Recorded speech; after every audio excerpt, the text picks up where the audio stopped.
ಸಾಕ್ಷಿಯನ್ನು ಕೂಡ சொல்ல விரும்புறேன். ಕರ್ನೂಲ್ ಪ್ರಾಂತದಲ್ಲಿ ನಿಜವಾಗ್ಲೂ ಅನೇಕ ವರ್ಷಗಳ ಹಿಂದೆ ನಡೆದಂತ ಘಟನೆ ಇದು. கர்னூல் என்கிற பகுதியில உண்மையாகவே சில ஆண்டுகளுக்கு முன்பதாய் நடந்த ஒரு காரியம் இது. ಸೊ ಕರ್ನೂಲ್ ಪ್ರಾಂತದಲ್ಲಿ ಇದ್ದಂತ ಪವಿತ್ರ ಅನ್ನುವಂತ ಹುಡುಗಿ ಒಂದು ಬಹಳ ಮೇಲು ಜಾತಿಗೆ ಸಂಬಂಧಪಟ್ಟಂತ ಹುಡುಗಿ. கர்னூல் பகுதியில இருந்த இந்த பவித்ரா என்கிற சகோதரி உயர்ந்த சாதியை சார்ந்த ஒரு சகோதரி. ಒಂದು ದಿವಸ ஒரு நாள் ಏನಾಗ್ತದೆ, என்ன நடக்கு, ಆಕೆ ಜೀವಿತದಲ್ಲಿ ಎಲ್ಲಾ ವಿಧದಲ್ಲಿ ಸಕ್ಸಸ್ ಆಕೆಗೆ ಬಂದೋಗ್ತದೆ. அவளுடைய வாழ்க்கையில அவ கையிட்டு செய்கிற எல்லா காரியத்திலும் அவ வெற்றி பெறறா. ತುಂಬಾ ಸುಂದರವಾದಂತ ಯವನಸ್ಥ ಹೆಣ್ಣು ಮಗಳು, ரொம்ப அழகான ஒரு வாலிப மகள் அவள். ಸೊ ಆಕೆ ಡಿಗ್ರಿ ಎಲ್ಲ ಫಸ್ಟ್ ರ್ಯಾಂಕ್ ಬರ್ತಾ ಇದ್ದಾಳೆ. அவ டிகிரி படிக்கிறா, அதுல முதல் மார்க் எடுக்கிறா. ಬ್ಯಾಚುಲರ್ಸ್ ಮಾಸ್ಟರ್ಸ್ ಎಲ್ಲದರಲ್ಲಿ ಫಸ್ಟ್ ರ್ಯಾಂಕ್. அப்ப பேச்சுலர்ஸ் டிகிரி முடிக்கிறா, மாஸ்டர்ஸ் முடிக்கிறா, எல்லாத்துலயும் ஃபர்ஸ்ட் ரேங்க். ಅವ್ರ ತಂದೆ ತಾಯಿಗಳು ತುಂಬಾ ಐಶ್ವರ್ಯವಂತರು. இப்ப அவங்க பெற்றோர்கள் நல்ல செல்வாக்கான செல்வந்தர்கள். ಸೊ ಆಕೆ ಮೇಲೆ ತುಂಬಾ ಇನ್ವೆಸ್ಟ್ ಮಾಡ್ತಾ ಇದ್ದಾರೆ. அப்ப அந்த மகளின் மேல் நிறைய முதலீடுகள் செய்கிறாங்க. ಆನಾ ಭಯಂಕರವಾದ ಕಾಯಿಲೆ ಆಕೆಯನ್ನ ಹತ್ತಿಕೊಂಡಿತು. பயங்கரமான ஒரு வியாதி அந்த மகளை பிடித்து கொண்டது. 1000 ಜನರಲ್ಲಿ ಒಬ್ಬರಿಗೆ ಬರುವಂತ ಕಾಯಿಲೆ, 1000 பேர்ல ஒருத்தருக்கு வரக்கூடிய வியாதி. அந்த ರೇರ್ ಡಿಸೀಸ್, அது ரொம்ப ஒரு அரிதான நோய். ಏನಂತಂದ್ರೆ என்ன அப்படின்னா, ಸೊ ತಲೆ ಮಾತ್ರ ಕೆಲಸ ಮಾಡುತ್ತೆ, தலை மட்டும் வேலை செய்யும். ತಲೆ ಕೆಳಗಿರುವಂತ ಎಲ್ಲ ಬಾಡಿ ಪಾರ್ಟ್ಸ್ ಎಲ್ಲ ಒಂದೊಂದಾಗಿ ಸತ್ತು ಹೋಗ್ತದೆ. தலைக்கு கீழே இருக்கிற ஒவ்வொரு உடல் உறுப்புகளும் ஒன்றின் பின் ஒன்றாக மரித்து விடும். ಸೊ ಆ ಒಂದು ಕಾಯಿಲೆ ಪ್ರಾರಂಭ ಆಗುವಾಗ, அப்ப இந்த ஒரு நோயானது தொடங்கும் பொழுது ಆಕೆ ಕಂಪ್ಲೀಟ್ ಬೆಡ್ ರಿಡನ್ ಆಗೋಗ್ಬಿಡ್ತಾಳೆ. அப்ப அந்த மகள் படுத்த படுக்கையாகி விடுகிறாள். ಸೊ ಆ ಸಂದರ್ಭದಲ್ಲಿ அந்த நேரத்துல ಅದ್ಭುತವಾದಂತ ಒಂದು ದಿವಸ ಬರ್ತದೆ, அற்புதமான ஒரு நாள் வருகிறது. That is good Friday. அதுதான் அந்த புனித வெள்ளி அன்று. ಈಗ ನೀವು ಅದನ್ನ ಸಂಧಿಸ್ಲಿಕ್ಕಿದ್ದೀರಿ ನೀವೆಲ್ಲರೂ. இப்ப அடுத்து வரக்கூடிய நாட்கள்ல நம்ம அதை சந்திக்க போறோம். ಆ ದಿನಮಾನಗಳಲ್ಲಿ அந்த ஒரு நல்ல நாளிலே ನಮ್ಗೆ ಈಗಿರೋ ಹಾಗೆ LED ಟಿವಿಗಳು LCD ಟಿವಿಗಳಿಲ್ಲ. அப்ப இப்ப நமக்கு இருக்கக்கூடிய இந்த வசதி வாய்ந்த தொலைக்காட்சி பெட்டிகள் கிடையாது, ಮೊಬೈಲ್ಸ್ ಕೂಡ ಇಲ್ಲ, அப்ப மொபைல் போன் கிடையாது, ಎಂಟರ್ಟೈನ್ಮೆಂಟ್ ಬೇರೆ ಏನು ಇಲ್ವೇ ಇಲ್ಲ. அப்ப நமக்கு பொழுதுபோக்குக்கு வேற எந்த ஒரு வேலையும் இல்ல. ಒಂದೇ ಟಿವಿ ಚಾನಲ್, ஒரே ஒரு டிவி சேனல். ಯಾವುದು ಗೊತ್ತಾ? எது தெரியுமா? ಚಂದನ ಟಿವಿ. அப்ப தூர்தர்ஷன் ಚಂದನ ಟಿವಿ ಒಂದೇ ಚಾನಲ್. அப்ப தூர்தர்ஷன் ಚಂದನ ಚಾನಲ್. ಅದರಲ್ಲಿ அதுல நம்ம ஈஸ்டர்ಗೂ ಗುಡ್ ಫ್ರೈಡೆಗೂ ಕ್ರಿಸ್ಮಸ್ಗೂ ಜೀಸಸ್ ಫಿಲ್ಮ್ಸ್ ಹಾಕ್ತಾರೆ. அப்ப அதுல வந்து ஈஸ்டர் அன்றைக்கு, குட் ஃப்ரைடே அன்றைக்கு, கிறிஸ்மஸ் அன்றைக்கு இயேசுவுடைய படத்தை போடுவாங்க. ಸೊ ಗುಡ್ ಫ್ರೈಡೆ ದಿವಸ, குட் ஃப்ரைடே அந்த நாள்ல ಜೀಸಸ್ ಮೂವಿ ಹಾಕಿದ್ರು, இயேசுவுடைய திரைப்படத்தை போடுறாங்க. ಸೊ ಬೇರೆ ಎಂಟರ್ಟೈನ್ಮೆಂಟ್ ಇಲ್ಲ ಇವರಿಗೆ. அது இப்ப வேற எந்த பொழுதுபோக்கும் கிடையாது. ಈಕೆ ಕೂಡ ಬೆಡ್ ರಿಡನ್ ಆಗಿದ್ದಾಳೆ. இந்த மகள் படுத்த படுக்கையா இருக்கிறா. ಸೊ ಟಿವಿ ಮುಂದೆ ಇದೆ. இப்ப இவளுடைய பார்வையில் அந்த தொலைக்காட்சி இருக்கு. ಆನ್ ಮಾಡಿದ್ರೆ, அதை ஆன் செய்தால் ಜೀಸಸ್ ಮೂವಿ ಬರ್ತಾ ಇದೆ. அப்ப இயேசுவை குறித்ததான ஒரு திரைப்படம் வருது. ಸರಿ, ಈಕೆ ಕಂಪ್ಲೀಟ್ ಮೂವಿ ನೋಡಿದ್ಲು. சரி, இந்த மகள் அந்த படுக்கையில் இருந்து கொண்டு அந்த முழுமையான திரைப்படத்தை பார்க்கிறாள். ಆಕೆ ಜೊತೆಯಲ್ಲಿ ಅವರ ತಂದೆ ಕೂಡ ಕಂಪ್ಲೀಟ್ ಮೂವಿ அப்ப அந்த மகளோடு அமர்ந்து அந்த மகளுடைய தகப்பனாரும் முழுமையான படத்தை பார்க்கறாங்க. ತಾಯಿ ಅಣ್ಣ ಕೂಡ ಇದ್ರು ಆ ಜೊತೆಯಲ್ಲಿ. இப்ப கூட அவங்க அம்மாவும் இருந்தாங்க வீட்ல, அவங்க அண்ணனும் இருந்தார் வீட்ல. ಮಿರಾಕಲ್ ಏನಂತಂದ್ರೆ, அற்புதம் என்னன்னா, ಈ ನೋಡಿದಂತ ಸತ್ಯವನ್ನ, இப்ப இந்த பார்த்த சத்தியத்தை ಆಕೆ ಪವಿತ್ರ ಮತ್ತು ಅವ್ರ ತಂದೆ ಇಬ್ಬರು ಹೃದಯದಲ್ಲಿ அக்செப்ட் ಮಾಡ್ಕೊಂಡು, சகோதரி பவித்ராவும் அவளுடைய தகப்பனாரும் இருதயத்துல ஏற்றுக்கொண்டாங்க. ಯೇಸು ಸ್ವಾಮಿ ನಂಬ್ಕೊಂಡ್ಬಿಟ್ರು, இயேசுவே நம்பிட்டாங்க. ஹalleluya, ஹalleluya. ಅವರ ಜೀವಿತ ಬದಲಾಯಿತು, அவங்களுடைய வாழ்க்கை மாறிட்டு. ಸೊ ಆಕೆಗೆ ಇನ್ನೂ ದೇವರ ಬಗ್ಗೆ ತಿಳಿಯಬೇಕು ಅಂತ ಆಸೆ. அப்ப இந்த மகளுக்கு இன்னும் ஆண்டவரை குறித்து தெரிஞ்சுக்கொள்ளணும்ன்ற ஒரு வாஞ்சை. ಸೊ ಅಲ್ಲಿ அப்ப ಜಾನ್ ವೆಸ್ಲಿ ಎಂಬುದಾಗಿ ಒಂದು ಸೇವಕರಿದ್ರು. ஜான் வெஸ்லி என்கிற ஒரு ஊழியக்காரர் இருந்தார். ಸೊ ಇದು ಹೆಸರು ಜಾನ್ ವೆಸ್ಲಿ ಅನ್ನುವಂತ ಹೆಸರು ಮಾತ್ರ ನಾನು ಜಸ್ಟ್ ಹಾಗೆ ತಗೊಂಡಿದ್ದೀನಿ. ಆಕ್ಚುಲಿ ಸೇವಕರು ಯಾರಂತ ನನಗೆ ಗೊತ್ತಿಲ್ಲ. இப்ப ஜான் வெஸ்லி என்பதை ஒரு பேராக நான் எடுத்துக்கொண்டேன். அந்த இடத்துல உண்மையா எந்த ஊழியக்காரன்னு எனக்கு தெரியாது. ಓಕೆ, ಜಾನ್ ವೆಸ್ಲಿ ಅನ್ನುವಂತ ಸೇವಕರು ಅಲ್ಲಿ ಒಂದು ದೊಡ್ಡ ಮೀಟಿಂಗ್ ನಡೆಸಲಿಕ್ಕೆ ಹೋದಾಗ, இப்ப ஜான் வெஸ்லி என்கிற ஊழியர் வந்து அங்க ஒரு பெரிய மீட்டிங் நடத்த போகும் பொழுது ಈ ದೊಡ್ಡ ಮನೆಯಿಂದ ಅವರಿಗೆ ಕರೆಯುವಿಕೆ ಬರ್ತದೆ. அப்ப இந்த ஒரு பெரிய வீட்ல இருந்து அந்த ஊழியக்காருக்கு ஒரு அழைப்பு வருது. ಸೊ ದೊಡ್ಡ ಮನೆ ಅಂದ್ರೆ ಅರ್ಥ ಆಗುತ್ತಲ್ಲ ನಿಮಗೆ? இப்ப பெரிய வீடு ಆ ಊರಲ್ಲಿ ಅವರು ನಾಯಕರಾಗಿ ದೊಡ್ಡವರಾಗಿರ್ತಾರೆ, ಐಶ್ವರ್ಯವಂತರಾಗಿರ್ತಾರೆ, ಅದಕ್ಕೆ ದೊಡ್ಡ ಮನೆ ಅಂತ. பாருங்க, பெரிய வீடுன்னு பொதுவா சொல்லணும்னா அந்த ஊர்ல அவங்க வந்து தலைவரா இருப்பாங்க, அவங்க வந்து நல்ல செல்வந்தரா இருப்பாங்க. ಸೊ ಆವಾಗ ಸೇವಕರು ಏನ್ ಮಾಡಿದ್ರಂತೆ, ಆ ಮನೆಗೆ ಹೋಗಿ ನೋಡ್ತಾರಂತೆ. அப்ப இந்த வீட்டுடைய அழைப்பை ஏற்று அந்த ஊழியக்காரர் அந்த வீட்டுக்கு போய் பார்க்கறாங்க. ಸುಂದರ ಬಹು ಸುಂದರವಾದಂತ ಹೆಣ್ಮಗಳು, ரொம்ப அழகான ஒரு மகள் அவ. ಒಂದು 3/6 ದಿವಾನದಲ್ಲಿ, அப்ப 6 அடிக்கு 3 அங்குலம் 6 அடி நீளம் இருக்கக்கூடிய ஒரு திவான்ல ಆ ಎಂಡಿಂದ ಈ ಎಂಡ್ವರೆಗೂ ಮಲ್ಕೊಂಡಿದ್ದಾಳೆ. அந்த மூளை தொடங்கி இந்த மூளை வரைக்கும் அவ படுத்துக்கிட்டு கிடக்குறா. ಒಳ್ಳೆ ದೇಹ ಇದೆ, நல்ல உடல் கட்டமைப்பு. ಆದ್ರೆ ஆனால் ಭಯಂಕರವಾದ ವಿಷಯ ಏನಂತಂದ್ರೆ, பயங்கரமான விஷயம் என்னவென்றால் ತಲೆ ಮಾತ್ರ ಕೆಲಸ ಮಾಡುತ್ತೆ, தலை மட்டும் வேலை செய்யுது, ಬಾಡಿ ಪೂರ್ತಿ ಕೆಲಸ ಮಾಡಲ್ಲ. அப்ப இந்த சரீரம் முழுக்க பயனற்றதா இருக்கிறது. ಸೊ ಆಕೆ ಮಲ್ಕೊಂಡೇ ಇರ್ತಾಳೆ. அப்ப அவ படுத்துக்கிட்டே இருப்பா. ಸೊ ಪಾಸ್ಟರ್ ಬಂದು ಕೂತ್ಕೊಂತಾರೆ, பாஸ்டர் வந்து உட்கார்றாங்க. ಕೇಳ್ತಾಳೆ, ಪಾಸ್ಟರ್ ದಯಮಾಡಿ ಕ್ಷಮಿಸಬೇಕು, பாஸ்டர் தயவு செய்து என்ன மன்னிக்கணும்னு கேக்குறா. ನನ್ನ ಕಾಯಿಲೆ ಈ ತರ ಇದೆ, என்னுடைய வியாதி இவ்வாறாக இருக்கிறது, ಸೊ ನಾನು ನಿಮ್ಮನ್ನು ವಂದಿಸ್ಲಿಕ್ಕೆ ಆಗ್ತಾ ಇಲ್ಲ, ஆகையினாலே நான் உங்களுக்கு கனத்தை செலுத்த முடியல. ಸೊ ಅವಾಗ ಪಾಸ್ಟರ್ ಅವ್ಳು ಸಾಕ್ಷಿ ಎಲ್ಲ ಕೇಳಿದ್ರು, ಯಾವ ತರ ಯೇಸು ನಂಬ್ಕೊಂಡ್ಲು, ಯಾವ ತರ ಅಂತ ಹೇಳ್ಬಿಟ್ಟು ಆಕೆ ಪ್ರಶ್ನೆ ಎಲ್ಲ ಕೇಳ್ಕೊಂಡ್ಲು, ಇವ್ರು ಉತ್ತರ ಕೊಟ್ರು. அப்ப அந்த ஊழியக்காரரு எல்லா விவரத்தையும் கேட்கிறார், நீ எப்படி இயேசுவை ஏத்துக்கிட்டேன்னு கேட்கிறாரு. அந்த மகள் வந்து எல்லா பதிலும் சொல்றா.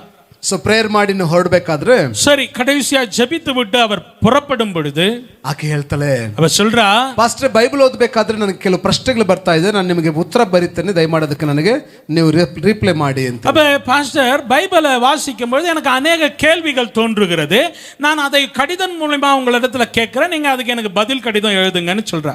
ಖಂಡಿತ ನಾನು ಮಾಡ್ತೇನಮ್ಮ ಅಂತಂತಾರೆ. நிச்சயமா நான் உனக்கு பதில் போடுறேம்மான்னு சொல்றாரு. ಸೊ ಅವ್ರು ಹೊರಟೋದ ಮೇಲೆ ಸರಿಸುಮಾರು 4 ವರ್ಷ ಆಕೆಯಿಂದ ಉತ್ತರ ಬರ್ತಾ ಇರ್ತದೆ. அப்ப அவர் கடந்து போன பிற்பாடு அவருக்கு இந்த மகள் கிட்டத்தட்ட 4 வருஷங்கள் தொடர்ந்து கடிதங்களை எழுதுகிறாள், அதற்கான உத்தரமும் வருகிறது. 4 ವರ್ಷ ಆದ್ಮೇಲೆ ಉತ್ತರ ಸ್ಟಾಪ್ ಆಗುತ್ತೆ. 4 வருஷத்துக்கு பிற்பாடு இந்த கடிதத்திற்கு பதில் வருகிறது, நின்று போகுது. ಆಗ ಪಾಸ್ಟರ್ ಅನ್ಕೊಂತಾರೆ, அப்ப கடிதம் வருகிறது நின்று போகுது. அப்ப அந்த பாஸ்டர் நினைக்கிறாங்க, ಪವಿತ್ರ ಸತ್ತು ಹೋಗ್ಬಿಟ್ಲು, அப்ப பவித்ரா மரித்து போனால். ಅವಾಗ ಫೋನ್ ಕಾಲ್ ಎಲ್ಲ ಇಲ್ವಲ್ಲ. அப்ப அந்த காலத்துல வந்து எந்த அலைபேசி தொலைபேசி வசதிகள் கிடையாது. ಸ್ವಲ್ಪ ದಿವಸ ಆದ್ಮೇಲೆ, அப்ப கொஞ்ச நாட்கள் கழித்த பிற்பாடு ಕರ್ನೂಲಲ್ಲಿ ಮತ್ತೆ ಒಂದು ಮೀಟಿಂಗ್ ಆರ್ಗನೈಸ್ ಮಾಡಿ, கர்னூல் பகுதியில மீண்டுமாக அந்த ஒரு பெரிய கூட்டத்தை ஏற்படுத்துறாங்க. ಇವರು ಅದೇ ಕೂಟಕ್ಕೆ ಪ್ರೀಚರ್ ಆಗಿ ಹೋಗಿರ್ತಾರೆ. அப்ப அதே கூட்டத்துல பிரசங்கியாராக இதே ஊழியர் கடந்து போகிறார். ಅದೇ ಮನೆಯಿಂದ ಇವರಿಗೆ ಕರೆಯುವಿಕೆ ಬರ್ತದೆ. மீண்டும் ஒரு விஷயம், அதே வீட்டுல இருந்து இவங்களுக்கு ஒரு அழைப்பு வருது. ಓ, ಆ ದೊಡ್ಡ ಮನೆ ಹುಡುಗಿ ಇನ್ನೂ ಬದುಕಿದ್ದಲ್ಲ. அப்ப இவருக்குள்ள ஒரு கேள்வி, அந்த மகள் இன்னும் பிழைத்திருக்கிறாளா? ಖಂಡಿತವಾಗ್ಲೂ ಹೋಗಿ ಬರ್ತೇನೆ ಅಂತ ಹೋಗಿ, அப்ப நிச்சயமா நான் அந்த வீட்டுக்கு போவேன் அப்படின்னு சொல்லி இவர் போறார். ಇವ್ರು ಹೋಗಿ ನೋಡುವಾಗ இவர் போய் பார்க்கும் பொழுது ಭಯಂಕರವಾದ ವಾಸನೆ, பயங்கரமான துர்நாற்றம். ಫಸ್ಟ್ ಬಂದಾಗ ಅಷ್ಟು ಪ್ಲೆಸೆಂಟ್ ಆಗಿ ತುಂಬಾ ರಿಚ್ನೆಸ್ ಕಾಣಿಸ್ತಾ ಇತ್ತು. முதல் முறை அவர் அந்த வீட்டுக்குள்ள போகும்பொழுது அந்த வீடு அவ்வளவு அழகாகவும் அது ஐஸ்வர்யமாகவும் அப்படியாப்பட்ட தோற்றத்தோடு இருந்தது. ಆದ್ರೆ ಈಗ, ஆனால் இப்பொழுது ಕಂಪ್ಲೀಟ್ ತುಂಬಾ ಗಲೀಜು ವಾಸನೆ, ரொம்பவும் ஒரு துர்நாற்றம். ಇವರು ಹೋಗ್ಲಿಕ್ಕೆ ಆಗ್ಲಿಲ್ಲ, ಕರ್ಚೀಫ್ ಮೂಗ್ ಇಟ್ಕೊಂಡು ಹೋಗ್ತಾ அப்ப ಇದ್ದಾರೆ. இவர் உள்ள பிரவேசிக்கும் போது இவருடைய கர்ச்சீஃப் மூக்குல வச்சுக்கிட்டு போறார். ನೋಡ್ತಾರೆ, பார்க்கிறார், ದಿವಾನದಿಂದ ಆ ಎಂಡಿಂದ ಈ ಎಂಡ್ ವರೆಗೂ ಲಾಸ್ಟ್ ಟೈಮ್ ಬಂದಾಗ ಮಲಗಿದಂತ ಹೆಣ್ಮಗಳು, ஒரு 6 அடி நீளம் இருந்த அந்த திவான்ல அந்த முனை தொடங்கி இந்த முனை நீளம் வரைக்கும் நல்ல கட்டுமேனியோடு படுத்துக் கொண்டிருந்த மகள் ಈಗ ಅಡ್ಡಡ್ಡ ಮಲಗಿಸಿದ್ರು ಜಾಗ ಮಿಕ್ಕಿಬಿಡುತ್ತೆ. இப்ப அந்த மகளை இந்த 3 அங்குலத்துக்கு நேராக படுக்க வச்சாலும் கூட இடம் மீதமாய் இருக்கும். ಕೇಳಿಸ್ಕೊಂತಾ ಇದ್ದೀರಾ? கவனிக்கிறீங்களா? ಬಿಕಾಸ್ ಆಫ್ ದ ಡಿಸೀಸ್, இந்த வியாதியினாலே her body was strengthened. அவளுடைய நல்ல இருந்த அந்த உடம்பானது அப்படியே சுருங்கி விட்டது. ಕಷ್ಟದಲ್ಲಿ ಮಾತಾಡ್ತಾ ಇದ್ದಾಳೆ. ನಮ್ಮ ಪ್ರೈಸ್ ದ ಲಾರ್ಡ್ ಪಾಸ್ಟರ್. அப்ப ரொம்ப கஷ்டத்தோட அந்த மக சொல்றா, பிரைஸ் தி லார்ட் பாஸ்டர். ಪಾಸ್ಟರ್ಗೆ ದುಃಖ ತಡ್ಕೋಕ ಆಗಲಿಲ್ಲ. அப்ப அந்த ஊழியக்காரருக்கு துக்கம் தாங்க முடியல. he started crying lot. அவரு அழ ஆரம்பிக்கிறார். ಮಾತಾಡ್ಲಿಕ್ಕೆ ಆಗ್ತಾ ಇಲ್ಲ ಪಾಸ್ಟರ್, அவரால பேச முடியல. ಅವಾಗ ಆ ಹೆಣ್ಮಗಳು ಹೇಳ್ತಿದ್ದಲ್ಲ ಒಂದು ಮಾತು. அப்ப அந்த மக ஒரு வார்த்தை சொல்றா, பாஸ்டர் ದೇವರೆಷ್ಟು ಒಳ್ಳೆಯವರಲ್ವಾ, கர்த்தர் எவ்வளவு நல்லவர். ஹalleluya ஹalleluya. ನಾವು ಹೇಳ್ತೀವ, நாம சொல்லுவோமா? ಇಂಥ ಭಯಂಕರವಾದ ಪರಿಸ್ಥಿತಿಯಲ್ಲಿ ದೇವರು ಒಳ್ಳೆಯವರು ಅಂತ ಹೇಳ್ತೀವ? இப்படியாப்பட்ட ஒரு பயங்கரமான நிலைமையில கர்த்தர் நல்லவர் என்று சொல்லுவோமா?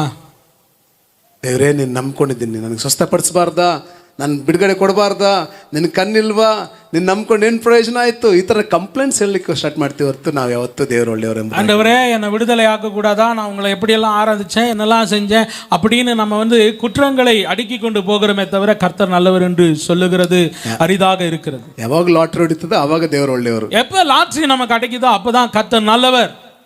ಸೊ ಇವ್ರಿಗೆ ಇನ್ನೂ ದುಃಖ ತಡಿಲಿಕ್ಕಾಗಲ್ಲ. ಹೆಂಗಮ್ಮ ಇಂಥ ಭಯಂಕರವಾದ ಪರಿಸ್ಥಿತಿಯಲ್ಲಿ ಯಾಕೆ ದೇವರು ಒಳ್ಳೆಯವರು ಎಂಬುದಾಗಿ ನೀನು ಹೇಳ್ತಾ ಇದ್ದೀಯ? இந்த ஊழியக்காரர் அவளுடைய நிலைமையை பார்த்து இப்படியாப்பட்ட ஒரு கோரமான நிலைமையிலே உன்னால் எப்படி இயேசு நல்லவர் என்று சொல்ல முடியுதுன்னு கேட்கிறார். ಹೌದು ಪಾಸ್ಟರ್, ದೇವರು ಒಳ್ಳೆಯವರು. ஆமா பாஸ்டர், கர்த்தர் நல்லவர். ಸ್ವಲ್ಪ ವರ್ಷಗಳಾದ ಮೇಲೆ, கொஞ்சம் வருஷங்கள் கழித்த பிற்பாடு, ನಮ್ಮ ತಾಯಿ ನನ್ನನ್ನು ಬಿಟ್ಬಿಟ್ಲು, என் தாய் என்னை விட்டுட்டா, ನನ್ನ ಬ್ರದರ್ ನನ್ನನ್ನು ಬಿಟ್ಬಿಟ್ರು, என் சகோதரன் என்னை விட்டு விட்டான், ನೀನು ಕುಲ ಬಿಟ್ಟವಳು, ಜಾತಿ ಬಿಟ್ಟವಳು, ನೀನು ನಾಚಿಕೆಗಿಟ್ಟವಳು, ನೀನು ನಮ್ಮ ವಂಶದಲ್ಲೇ ಇರಬಾರ್ದಾಗಿತ್ತು, ಸಾಯಬೇಕಾಗಿತ್ತು ಎಂಬುದಾಗಿ ನಿಂದಿಸಿ ನಮ್ಮನ್ನು ಹೊಡೆದು ಬಡ್ದು ನಮ್ಮನ್ನು ಹೋಗ್ಬಿಟ್ರು. இப்ப கொஞ்ச நாள் கழிச்ச பிறகு நீ குலத்தை விட்டுட்ட, ஜாதியை விட்டுட்ட, நம்ம மதத்தை விட்டுட்ட, நீ இந்த ஜாதிக்கு ஏற்றவள் அல்ல என்று சொல்லி என்னை நிந்தித்து அடித்து என்னை விட்டு விட்டு போயிட்டாங்க. ನನ್ನ ತಂದೆನೇ ಎಲ್ಲ ಕೆಲಸ ಮಾಡಬೇಕಾಗಿತ್ತು, என் அப்பா தான் எல்லா வேலையும் செய்ய வேண்டி இருந்தது. ಆದರೆ ಭಯಂಕರವಾದ ಪರಿಸ್ಥಿತಿ ಏನಂತಂದ್ರೆ ನಮ್ಮ ತಂದೆಗೂ ಸ್ಟ್ರೋಕ್ ಆಗೋಯ್ತು. பயங்கரமான ஒரு நிலைமை என்னன்னா எங்க அப்பாவுக்கும் ஸ்ட்ரோக் ஆயிட்டு. ಆ ಕಡೆ ಬೆಡ್ಡಲ್ಲಿ ನಮ್ಮ ತಂದೆ, ಈ ಕಡೆ ಬೆಡ್ಡಲ್ಲಿ ನಾನು. அந்த பக்கம் படுக்கையில் எங்க அப்பா, இந்த பக்கம் நான். ಯಾವಾಗಲೂ ಒಂದೇ ಪ್ರಾರ್ಥನೆ, எப்பவும் ஒரே ஒரு ஜெபம்தான். ದೇವರೇ ನಮ್ಮಲ್ಲಿ ಯಾರನ್ನಾದ್ರೂ ಒಬ್ಬರು ತಗೊಂಡ್ಬಿಡು ಸ್ವಾಮಿ. ஆண்டவரே எங்க 2 பேர்ல ஒருத்தரை எடுத்துக்கோங்க. ಸುತ್ತ ಎಷ್ಟು ದೇವ್ರು ಒಳ್ಳೆಯವರು ಅಂತಂದ್ರೆ பாருங்க, கர்த்தர் எவ்வளவு நல்லவர்னா ನಮ್ಮ ತಂದೆಯನ್ನು ತಗೊಂಡ್ಬಿಟ್ರು. எங்க அப்பாவை எடுத்துக்கொண்டார். ನನಗೆ ಯಾರು ಇರಲಿಲ್ಲ, எனக்கு யாருமே இல்லை. ಈಗ ನಾನು ಒಬ್ಬಳೇ ಇದ್ದೀನಿ. இப்ப நான் ஒருத்தி தான் இருக்கு. ದೇವ್ರು ಒಳ್ಳೆಯವರು ಪಾಸ್ಟರ್. கர்த்தர் நல்லவர் பாஸ்டர். ಪಾಸ್ಟರ್ಗೆ ತಡ್ಕೊಳ್ಳಿಕ್ಕೆ ಆಗಲಿಲ್ಲ, இப்போ பாஸ்டரால தாங்க முடியல. ನನ್ನ ಕೈಲಿ ಆಗ್ತಾ ಇಲ್ಲ, ನಾನು ಹೋಗ್ತೀನಿ. அம்மா என்னால முடியல, நான் போறேன். ಆಗ ಪವಿತ್ರ ಹೇಳ್ತಾಳೆ, இப்போ பவித்ரா சொல்றா, ನಾನು ಸೇವೆ ಮಾಡ್ತಾ ಇದ್ದೀನಿ ಪಾಸ್ಟರ್, ಅದಕ್ಕಾಗಿ ಪ್ರಾರ್ಥನೆ ಮಾಡ್ರಿ. பாஸ்டர் நான் ஊழியம் பண்றேன், அதுக்காக ஜெபம் பண்ணுங்க. ಏನಮ್ಮ ಇದು, என்னம்மா இது, ಇಂಥ ಭಯಂಕರವಾದ ಪರಿಸ್ಥಿತಿಯಲ್ಲಿ ನೀನು ಏನು ಸೇವೆ ಮಾಡ್ತಾ ಇದೀಯಾ? இப்படியாப்பட்ட பயங்கரமான நிலையில நீ எத்தகைய ஊழியத்தை செய்கிறாய்? ಆಕೆ ಪವಿತ್ರ ಹೇಳ್ತಾಳೆ, அப்ப பவித்ரா சொல்றா, ಪಾಸ್ಟರ್ ನಮ್ಮ ತಂದೆ ನನ್ನ ಹೆಸರಲ್ಲಿ ತುಂಬಾ ಹಣ ಇಟ್ಟಿದ್ದಾರೆ, பாஸ்டர் எங்க அப்பா என் பேர்ல நிறைய பணம் வச்சிருக்காங்க. ನಾನು ಪ್ರಾರ್ಥನೆ ಮಾಡ್ತಾ, ದೇವರೇ ನಾನು ಏನಾದ್ರೂ ನಿನಗೋಸ್ಕರ ಮಾಡಬೇಕಲ್ಲ, ಏನು ಮಾಡೋದಕ್ಕಂತ அப்ப நான் ஜெபம் பண்ணிக்கிட்டு இருக்கேன். ஆண்டவரே நான் உங்களுக்காக ஏதாவது செய்யணும், என்ன செய்யட்டும்? ದೇವರು ಅವಾಗ ಒಂದು ಆಲೋಚನೆ ಕೊಟ್ಟರು. கர்த்தர் எனக்கு ஒரு ஆலோசனையை கொடுத்தார். ನಾನು ಅದೇ ದುಡ್ಡನ್ನ ಖರ್ಚು ಮಾಡಿ, நான் அதே பணத்தை செலவு செய்து ಟ್ರ್ಯಾಕ್ಸ್ ಪ್ರಿಂಟ್ ಮಾಡಿ, ட்ராக்ஸ் பிரிண்ட் பண்ணி ನಾನು ಎಲ್ಲ ತರಿಸ್ಕೊಂಡಿದ್ದೀನಿ ಪಾಸ್ಟರ್. நான் எல்லாத்தையும் வர வச்சிருக்கேன் பாஸ்டர். ಆಟೋ ಡ್ರೈವರ್ಗೆ ನಾನು ಹೇಳ್ತೇನೆ, ஆட்டோ டிரைவருக்கு நான் சொல்லுவேன், ನಾನು ಎತ್ಕೊಂಡು ಹೋಗಿ என்னை தூக்கிட்டு போய் ಒಂದು ಕಾಲೇಜ್ ಹತ್ರನೋ, ஒரு காலேஜ் கிட்டேயோ, ಸ್ಕೂಲ್ ಹತ್ರನೋ, ஒரு ஸ்கூல் கிட்டேயோ ಆ ಮ್ಯಾಟ್ ಮೇಲೆ ಮಲಗಿಸ್ಬಿಟ್ಟು ಬಂದ್ಬಿಡಪ್ಪ, அந்த மேட்ல படுக்க வச்சுட்டு வந்துருப்பா, ಮತ್ತೆ 4 ಗಂಟೆಗೆ ನಾನು ಕರ್ಕೊಂಡು ಬಂದ್ಬಿಡು, மறுபடியும் 4 மணிக்கு என்னை கூட்டிக்கிட்டு வந்துரு. ನಾನಲ್ಲಿ ಹೋಗ್ಬಿಟ್ಟು ಮಲ್ಕೊಂಡಿದ್ದಾಗ நான் அங்கே போய் படுத்து கொண்டு இருக்கும் பொழுது ನನ್ನ ಪಕ್ಕದಲ್ಲಿ ಟ್ರ್ಯಾಕ್ಸ್ ಅನ್ನು ಇಟ್ಬಿಟ್ಟು ಹೋಗ್ತಾ ಇದ್ರು. என் பக்கத்துல அந்த ட்ராக்ஸ் வச்சுட்டு போவாங்க. ಕಾಲೇಜ್ಗೆ ಹೋಗುವಂತ, ಸ್ಕೂಲ್ಗೆ ಹೋಗಿ ಬರುವಂತ ಮಕ್ಕಳಿಗೆ, காலேஜுக்கு போற, ஸ்கூலுக்கு போயிட்டு வருகிற பிள்ளைகளுக்கு ಕೂಗಿ ಹೇಳ್ತೀನಿ, நான் சத்தமிட்டு சொல்லுவேன், ಈ ಒಂದು ಚೀಟಿ ತಗೊಳ್ಳಿ ಅಂತ. இந்த ஒரு ட்ராக்ஸ் எடுங்க. ಇಷ್ಟು ಸೇವೆ ಮಾಡ್ತಾ ಇದ್ದೀನಿ ಪಾಸ್ಟರ್, இவ்வளவு ஊழியம் செய்யறேன் பாஸ்டர், ನನಗೋಸ್ಕರ ಪ್ರೇಯರ್ ಮಾಡಿ. எனக்காக ஜெபம் பண்ணுங்க. ಪಾಸ್ಟರ್ಗೆ ಅಲ್ಲಿ ಇರ್ಲಿಕ್ಕೆ ಆಗ್ಲಿಲ್ಲ, பாஸ்டரால அங்க இருக்கவே முடியல. ಏನಮ್ಮ ನನ್ನ ತಲೆ ಚೆನ್ನಾಗಿದೆ, ಕೈ ಚೆನ್ನಾಗಿದೆ, ಕಾಲ್ ಚೆನ್ನಾಗಿದೆ, ನೀನು ಮಾಡ್ತಿರುವಂತ ಸೇವೆಯಲ್ಲಿ ನಾನು 1% ಕೂಡ ಮಾಡ್ತಾ ಇಲ್ವಲ್ಲ, ಎಂತ ಭಯಂಕರವಾದ ಸೇವೆ ಮಾಡ್ತಾ ಇದ್ದೇನೆ. அம்மா என் கை நல்லா இருக்கு, கால் நல்லா இருக்கு, தலை நல்லா இருக்கு, ஆனா நீ செய்யற ஊழியத்துல 1% ஊழியம் கூட நான் செய்யலையே அப்படின்னு சொல்றாரு. ಇವತ್ತು ನೀನು ನನಗೆ ಇನ್ಸ್ಪಿರೇಷನ್, இன்றைக்கு நீதான் எனக்கு ஒரு ஊந்துகோல். Thank you so much. ரொம்ப நன்றி. ದೇವರು ನಿನ್ನ ಆಶೀರ್ವಾದ ಮಾಡಲಿ. கர்த்தர் உன்னை ஆசீர்வதிப்பாராக. ಹೋಗ್ಬಿಟ್ರು, போயிட்டாரு. ಅನೇಕ ವರ್ಷಗಳಾದ ಮೇಲೆ, ಅನೇಕ ವರ್ಷங்கள் கழித்த பிற்பாடு ಕರ್ನೂಲ್ ಪ್ರಾಂತದಲ್ಲಿ ದೊಡ್ಡ ಮೀಟಿಂಗ್ ಮಾಡಿದ್ರು. மறுபடியும் கர்னூல் பகுதியில் ஒரு பெரிய மீட்டிங் பண்ணாங்க. ಅಲ್ಲಿ ತುಂಬಾ ಹಿರಿಯ ಪಾಸ್ಟರ್ನ ಇನ್ವೈಟ್ ಮಾಡಿದ್ರು. ரொம்ப முதிர்ந்த ஒரு ஊழியக்கார வந்து அழைத்திருந்தாங்க. ಅದು ಇವರೇ, அது இவங்க தான். ಇವ್ರು ಹೋಗಿ ಕಷ್ಟಪಟ್ಕೊಂಡು ನಿಂತ್ಕೊಂಡು ಹೇಳಿದ್ರಂತೆ, இவங்க போய் ரொம்ப கஷ்டப்பட்டு நின்னுகிட்டு சொன்னாரா, ಈ ಕರ್ನೂಲ್ ನನಗೆ ಇನ್ಸ್ಪಿರೇಷನ್, இந்த கர்னூல் தாங்க எனக்கு ஊக்கமா இருந்தது, ಈ ಕರ್ನೂಲ್ ನನ್ನ ಜೀವಿತವನ್ನೇ ಬದಲಾಯಿಸ್ತು, இந்த கர்னூல் என்னுடைய வாழ்க்கையை மாற்றிட்டு, ನನ್ನ ಸೇವೆ ಪರಿಸ್ಥಿತಿಗಳನ್ನು ಬದಲಾಯಿಸ್ತು, என்னுடைய ஊழிய நிலைமைகளை மாற்றிட்டு, ಈ ಕರ್ನೂಲ್ಗೆ ಬಂದ ಮೇಲೆ இந்த கர்னூலுக்கு வந்த பிற்பாடு ನನ್ನ ಸೇವೆ 100ರಷ್ಟಾಗಿ ಬದಲಾಯಿತು, என் ஊழியம் 100 மடங்கு மாறினது. ಇವತ್ತು ಅನೇಕ ಚರ್ಚ್ಗಳನ್ನು ಬಿಲ್ಡ್ ಮಾಡಿದ್ದೇವೆ, இன்றைக்கு அநேக சபைகளை கட்டி இருக்கிறோம், ಲಕ್ಷಗಟ್ಟಲೆ ವಿಶ್ವಾಸಿಗಳನ್ನು ಸಂಪಾದನೆ ಮಾಡಿದ್ದೇವೆ, லட்சக்கணக்கான விசுவாசிகளை சம்பாதித்தோம். ಇವತ್ತಿಗೂ ನಾನು ಓಡ್ತಾನೆ ಇದ್ದೀನಿ. இன்றைக்கும் நான் ஓடிக்கொண்டே இருக்கிறேன். காரணம் ಇಲ್ಲಿ ಒಂದು ಹುಡುಗಿ ಇದ್ಲು, இங்கே ஒரு மகள் இருந்தாள், ಅವಳ ಹೆಸರು ಪವಿತ್ರ, அவளுடைய பேர் பவித்ரா. ಆಕೆ ಮಾಡಿದ ಸೇವೆ ಅತ್ಯಂತ ಅದ್ಭುತ ಎಂಬುದಾಗಿ ಆಕೆ ಬಗ್ಗೆ ಸಾಕ್ಷಿ ಹೇಳಿದ್ರಂತೆ. அவ செஞ்ச ஊழியம் அவ்வளவு பெரிய அற்புதமான ஊழியம்னு சொல்லி சாட்சி சொல்றான். ಮೀಟಿಂಗ್ ಮುಗಿದ ಮೇಲೆ, மீட்டிங் முடிந்த பிறகு 30 ಜನ ಪಾಸ್ಟರ್ಸ್ ಬಂದ್ರಂತೆ. 30 பேர் பாஸ்டர் வந்தாங்களாம். ಈವನ್ ಸ್ಟೇಜ್ ಮೇಲೆ ಇದ್ದಂತವ್ರು ಕೂಡ ಬಂದ್ರಂತೆ. ஸ்டேஜ் மேல இருந்தவங்களும் வந்தாங்களாம். Praise the lord pastor, praise the lord pastor, ನಿಮಗೆ ಪವಿತ್ರ ಗೊತ್ತಾ? உங்களுக்கு பவித்ரா தெரியுமா? ಹೌದು ಗೊತ್ತು. ஆமா தெரியும். ಇವತ್ತು ನಾವು ಸರಿಸುಮಾರು ಕರ್ನೂಲಲ್ಲಿ 30 ಜನ ಪಾಸ್ಟರ್ಸ್ ಇದ್ದೀವಿ. இன்னைக்கு கிட்டத்தட்ட கர்னூல் பகுதியில 30 பேர் பாஸ்டர்ஸ் இருக்கிறோம். ಆಕೆ ಕೊಟ್ಟಂತ ಟ್ರ್ಯಾಕ್ಸ್ ಇಂದ ನಾವು ಪಾಸ್ಟರ್ಸ್ ಆಗಿದ್ದೇವೆ. அவ கொடுத்த அந்த ட்ராக்ஸ் மூலமா தான் நாங்க பாஸ்டரா இருக்கோம். ಹalleluya, ஹalleluya, ಹalleluya, ஹalleluya. ಪಾಸ್ಟರ್ಸೇ 30 ಇರಬೇಕಾದ್ರೆ பாஸ்டர்களே 30 பேர் இருக்காங்கன்னா ವಿಶ್ವಾಸಿಗಳು ಎಷ್ಟು ಜನ ಇರಬೇಕು? அப்ப விசுவாசிங்க எத்தனை பேர் இருப்பாங்க? ಪ್ರಿಯ ದೇವ ಮಗುವೆ, பிரியமான தேவ ஜனமே, ನನಗೆ ತಲೆ ಚೆನ್ನಾಗಿದೆ, இன்னைக்கு என் தலை நல்லா இருக்கு, ಕೈ ಚೆನ್ನಾಗಿದೆ, கை நல்லா இருக்கு, ಕಾಲ್ ಚೆನ್ನಾಗಿದೆ, கால் நல்லா இருக்கு, ನನ್ನ ಬ್ಯಾಂಕ್ ಅಲ್ಲಿ ಬ್ಯಾಲೆನ್ಸ್ ಇದೆ. என் பேங்க்ல பேலன்ஸ் இருக்கு. What you are doing? என்ன செஞ்சுக்கிட்டு இருக்கிறோம்? Are you gratitude towards the lord? நீ கர்த்தருக்கு என்று நன்றியோடு இருக்கிறியா? ನೀನು ಕೃತಜ್ಞತೆಯುಳ್ಳ ವ್ಯಕ್ತಿಯಾಗಿ ಜೀವನ ಮಾಡ್ತಾ ಇದೀಯಾ? நீ நன்றி உள்ள ஒரு மனுஷனாக உன் வாழ்க்கையை நடத்துறியா? ನಿನ್ನ ಜೀವಿತ ನೀನು ಜೀವಿಸ್ತಾ ಇದೀಯಾ? உன்னுடைய வாழ்க்கையை நடத்துறியா? ಯೇಸು ಮಾಡಿದ ಕಾರ್ಯಗಳನ್ನ ಇತರರಿಗೆ ಹೇಳಲಿಕ್ಕೆ ಪ್ರಯತ್ನಿಸ್ತಾ ಇದೀಯಾ? இயேசு செய்த காரியத்தை மற்றவங்களுக்கு சொல்ல நீ முயற்சிக்கிறியா? ನಿನ್ನ ತನು ಮನ ಧನಗಳನ್ನ ಸ್ವಾಮಿ ಸೇವೆಗಾಗಿ ಉಪಯೋಗಿಸ್ತಾ ಇದೀಯಾ? உன்கிட்ட இருக்கிற எல்லா பொருட்கள், பணம், தாளந்தை கர்த்தருக்காக பயன்படுத்துறியா? ಇಫ್ ನಾಟ್, இல்லன்னா ಡಿಸೈಡ್ ನೌ. இப்ப நீ ஒரு தீர்மானம் எடுக்கணும். ಒಂದು ನಿಮಿಷ ಕಣ್ಮುಚ್ಚಿ. ஒரு விஷயம், நாம் கண்களை மூடி. ಸರ್ವಶಕ್ತನೇ, ಸರ್ವೋನ್ನತನೇ, சர்வ வல்லமை உள்ளவரே, சர்வ மேன்மை பொருந்தினவரே, ಅಪ್ಪ ಈ ಪವಿತ್ರ ಮಗಳ ಜೀವಿತವನ್ನ, அப்பா அருமை சகோதரி பவித்ராவுடைய வாழ்க்கையை ನಮ್ಮ ಜೀವಿತದಲ್ಲಿ ಮುಂದೆ ಇಟ್ಟಿದ್ದೀರಿ. எங்களுடைய வாழ்க்கைக்கு முன்பதாய் வைத்திருக்கிறோம். ಇವತ್ತು ನಾನು, இன்றைக்கு நானும், ಇಲ್ಲಿ ಸೇರುವಂತ ಪ್ರತಿಯೊಬ್ಬರು ಕರ್ತನೇ, இங்கே கூடியிருக்கிற ஒவ்வொருத்தரும் கர்த்தாவே, ನಾವು ಸತ್ತರು, நாங்க மரித்தாலும், ನಾವು ಬದುಕಿದರು, உயிரோடு இருந்தாலும், ಎಲ್ಲವೂ ನಿನ್ನ ನಾಮ ಮಹಿಮೆಗಾಗಿ, எல்லாமே உம்முடைய நாமத்தின் மகிமைக்காக. இயேசு, ಒಂದು ಕ್ಷಣವನ್ನು ವ್ಯರ್ಥ ಮಾಡದೆ ಇರೋ, ஒரே ஒரு நிமிஷத்தை கூட விருதாவாக்க ನಮ್ಮ ಜೀವಿತದಲ್ಲಿ ದೇವರೇ, எங்களுடைய வாழ்க்கையில ನಿನ್ನ ನಾಮವನ್ನ, உங்க நாமத்தை ತಿಳಿಯದೇ ಇರುವಂತ ಕಟ್ಟ ಕಡೆಗೆ ನಾವು ತೆಗೆದುಕೊಂಡು ಹೋಗಲು ಕೃಪೆ ತೋರಿಸು. அறியாமல் இருக்கிற ஜனங்கள் மத்தியிலே கொண்டு போக உதவி செய்யும்.